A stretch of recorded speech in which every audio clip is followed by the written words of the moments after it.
Hey guys, Evans with Z111 here today, bringing you this episode of Pleas, which is being done on Star Wars Battlefront 2. I don't even know what interval it is, I think it's Star Wars Battlefront 2. But I have, I don't have good things to say about this game, basically, unfortunately, because I know a lot of people are really big on it and they think it's the bee's knees and everything like that, but me, not so much. I'm playing this for Joe. He's one of my Patreon supporters, and he asked for me to play this month and give it a try. So I would, I am, but I wouldn't normally. It's just really not my thing. I did like the earlier Star Wars Battlefront games, but this one, well, first of all, I'm not a big fan of Star Wars, which I imagine doesn't help, and then I'm also not I'm not a Battlefield fan anymore. I used to be. I used to absolutely love it. Oh, I have no idea what I've done. I don't know how to go, I was trying to crouch, and apparently, there we go, okay, that works. Okay, I got a kill, at least, in the objective, which I think is the objective. I could be wrong. Okay, right, I'll state my thoughts. Battlefield, I used to love it. Then Battlefield 3 came out. It was alright. When I say love it, I loved Bad Company, and I loved all the other little intervals they did, and Bad Company 2 was great. Battlefield 3, it started going downhill from there. I just thought it got very messy, and they kept that style. Battlefield 4 is exactly like Battlefield 3, just with more stuff, obviously, and it felt like it used to be more tactical than it is now. Now it feels like a typical shooter, and it's lost what made it Battlefield. It still has its huge battlefields, I guess, and squad-based combat, or they try to do squad-based combat, but everything else, even the destruction in the most recent games, it seems to have sucked, whereas in Bad Company I thought it was great.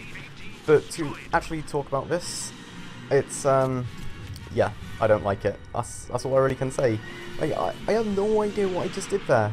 Yeah, I feel as though I didn't enjoy that at all, but those are my thoughts on Battlefront. Sorry to break it to you, Joe. Not a big fan of it. Right, so the next game that was requested was actually The Sims by Jess. Jess, long-time supporter, so thanks a lot for that. But how the fuck do I do a video on The Sims? Honestly, it's one of those games where you kind of just put time into it, and it's not really good for public display.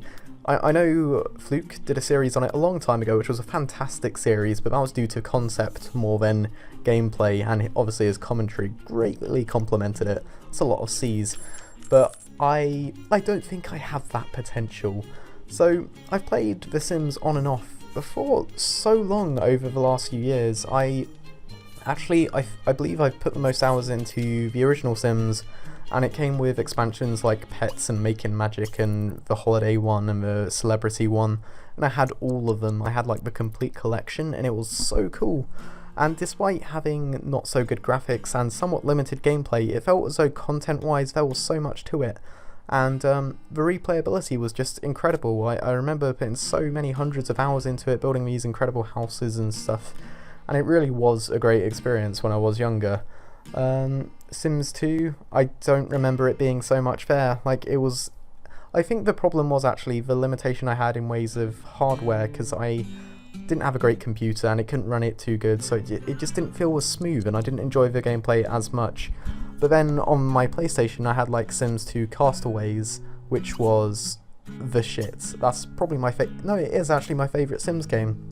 And it doesn't play like your typical Sims game, but it's you're stuck on an island, you need to collect resources, you need to survive and beat the harsh environments, and that was really cool. And I have no idea what I'm doing in ways of gameplay right now, so it's not the most entertaining footage. But Sims 3 I played for about 5 hours, that's what you're seeing now, and you can see I haven't exactly made much progress or really done anything at all with it. I just tried it for the sake of trying it. And Sims 4, it's the same deal. I was just pretty disappointed by it, and they locked out so much content. It feels as though they're going in a very bad direction with it. But yeah, I'd be curious to hear what your favourite Sims games are, or even favourite expansions, because obviously they do branch out and end up releasing so much more. I think Castaways was just if I could go back and play it, then I would be so happy. It would be a really big part of my childhood. And it just captures all the elements of the Sims games and what makes them great, as well as throwing in the desert island survival stuff, which is my It's my kryptonite. What's the opposite of kryptonite? Something like not hermaphrodite. That's a completely different word. What's that chemical called where it like arouses people? Well, The Sims is the equivalent of that. I've apparently gone on a very big tangent here. But yeah, I'm really not sure there's much I can do in ways of the gameplay, but if you haven't seen Fluke series, then I 100% recommend it. It is so good. And I think, yeah, in fact I hear he's doing another one, so I can definitely advise checking that out. But until then, I'm going to move on to the next game. Okay, so the third and final request is Super Hexagon, and I didn't actually have a third Patreon, but the way this is working is there's someone called Julia, who I mentioned her before, I believe. She bought Metal Gear Solid 5 for me because she wasn't able to support me on Patreon, and I kind of said, like, this is a big thing, it's a big step up from a monthly donation. Not to decredit the monthly donators, obviously that's fantastic in its own right, but it's just all such a big thing. So I said, if there's anything else I can do, or like anything else you want, let me know.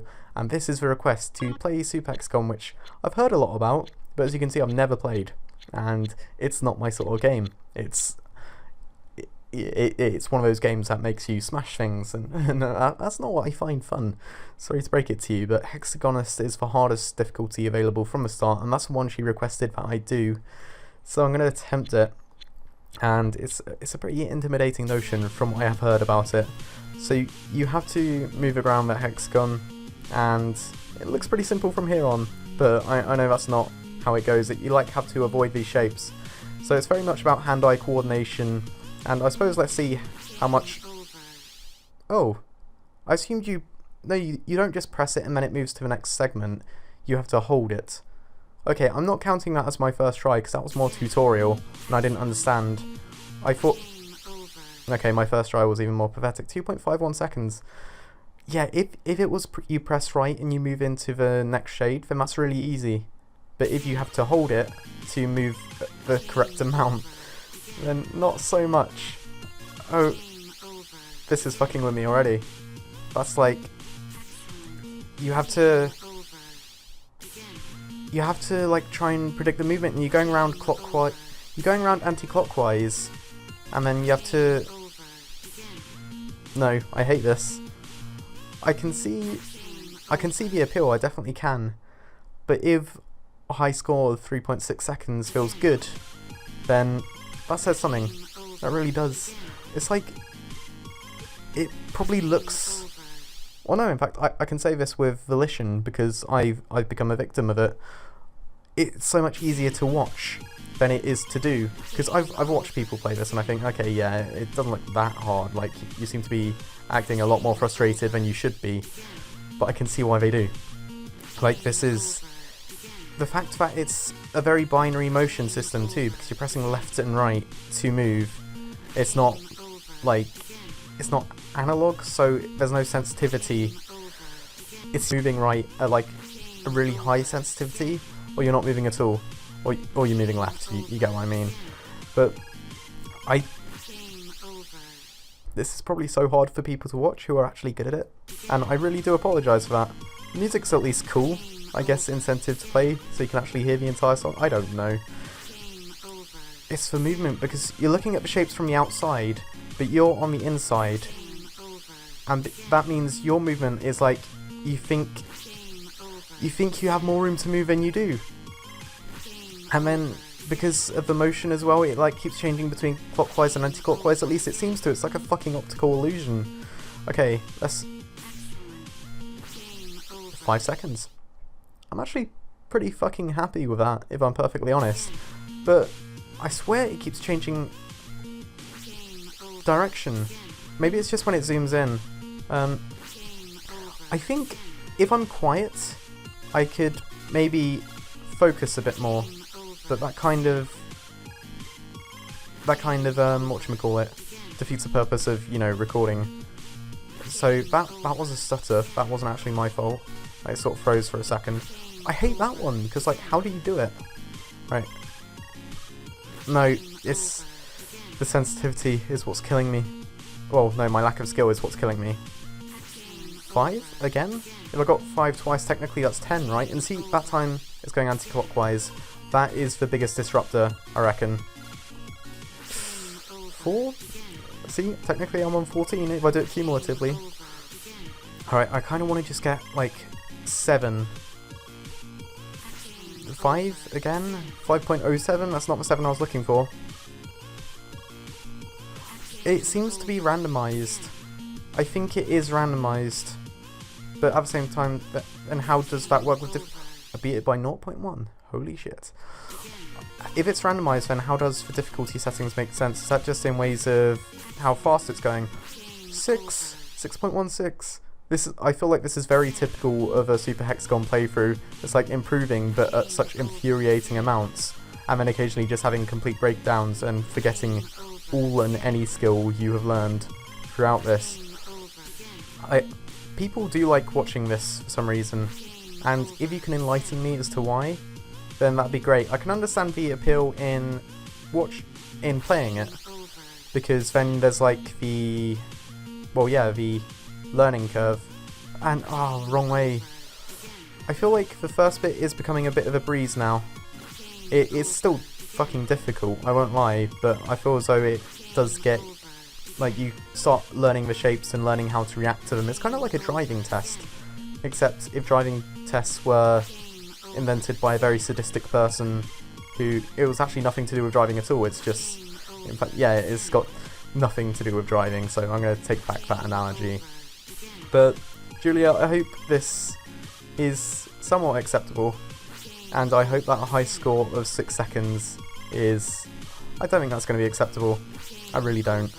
I kind of want to keep going just in case I can beat it, but at the same time I'm now beginning to think that the high score of 6 seconds was just down to luck and reactions which weren't genuine. Alright, I'm going to have one more after this one. This is going to be silent, and I'm going to focus so much, but we'll see how it goes.